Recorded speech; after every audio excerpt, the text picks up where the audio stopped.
అందరికీ నమస్కారం, శుభోదయం, జై శ్రీరామ్, జై హింద్, జై భారత్. మహాభారత యుద్ధం జరుగుతుంది అంటే ఈ యొక్క సంఘటన ఎందుకు చెప్తున్నానంటే, మనకు మహాభారతం, రామాయణము, భాగవతం అన్నీ కూడా ఏదో ఒక నీతిని, జీవిత పాఠాన్ని గుర్తు చేసేటువంటివి. అయితే దానికి సంబంధించిన ఒక సంఘటన గుర్తు చేసుకుందాం. అదేవిధంగా అన్నం యొక్క స్వభావాన్ని, ఏ అన్నము తింటే మనకు ఎటువంటి లక్షణాలు కలుగుతాయి అనేటువంటి దానికి ఈ యొక్క ఉదాహరణ. అయితే మహాభారత యుద్ధం జరుగుతుంది. భీష్ముడు ఘోరమైనటువంటి యుద్ధం చేశాడు. చివరికి అర్జునుడి బాణాలతోటి మరి తనకు తానే స్వయంగా యుద్ధం నుంచి అంటే ఆయనకు ఒక వరం ఉంది. శిఖండి ద్వారా మొత్తం మీద యుద్ధంలో ఓడిపోవడం జరిగింది తనకు తాను.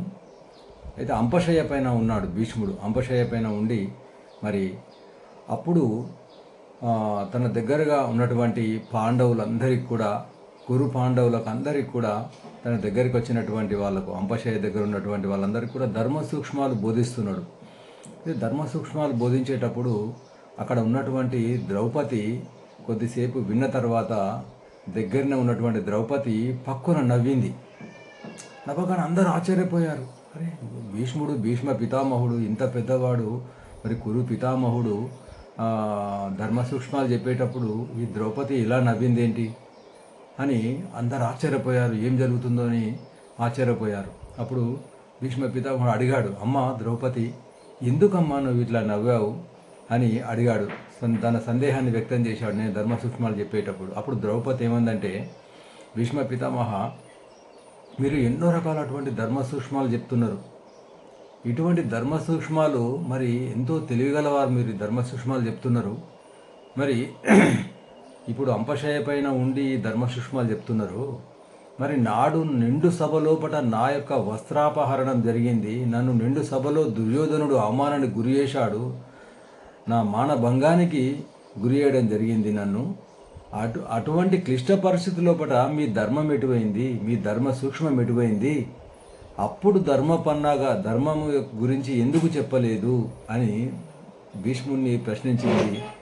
అందుకరకైనా ఇప్పుడు ధర్మ సూక్ష్మాలు చెప్తున్నారు, మరి అప్పుడు ఎందుకు ధర్మ సూక్ష్మాలు చెప్పలేదు అనేటువంటి ఆలోచన వచ్చి నాకు పక్కున నవ్వొచ్చింది అని భీష్మ పితాహుని జవాబిచ్చింది. ఒక విధంగా ఎత్తి పొడిచింది అనుకోండి.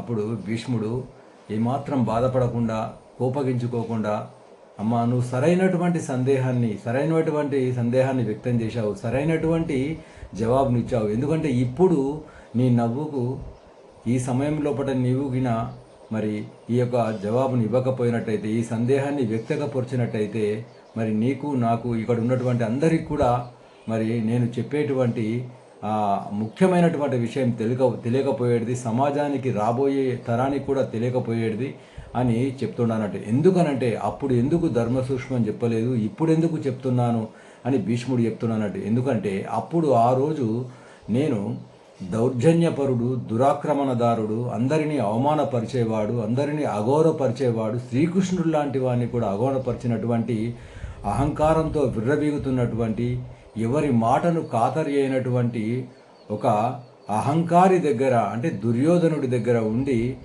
వాడి యొక్క భోజనాన్ని, వాడి యొక్క అన్నాన్ని తింటున్నాను. దానివల్ల నా రక్తమంతా కూడా కలుషితమైపోయింది, నా రక్తమంతా కూడా చెడిపోయింది, మలినమైంది.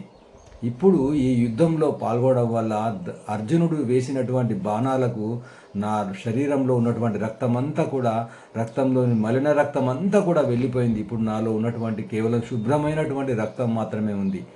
ఒక్క వెంట్రుక మందం కూడా ఆ మలినమైనటువంటి రక్తం లేదు. కాబట్టి నేను, నా స్వచ్ఛమైనటువంటి రక్తం ఉంది కాబట్టి స్వచ్ఛమైన మనసుతోటి నేను ఈ ధర్మ సూక్ష్మాలు చెప్తున్నా అని ద్రౌపదికి చెప్పడం జరిగింది.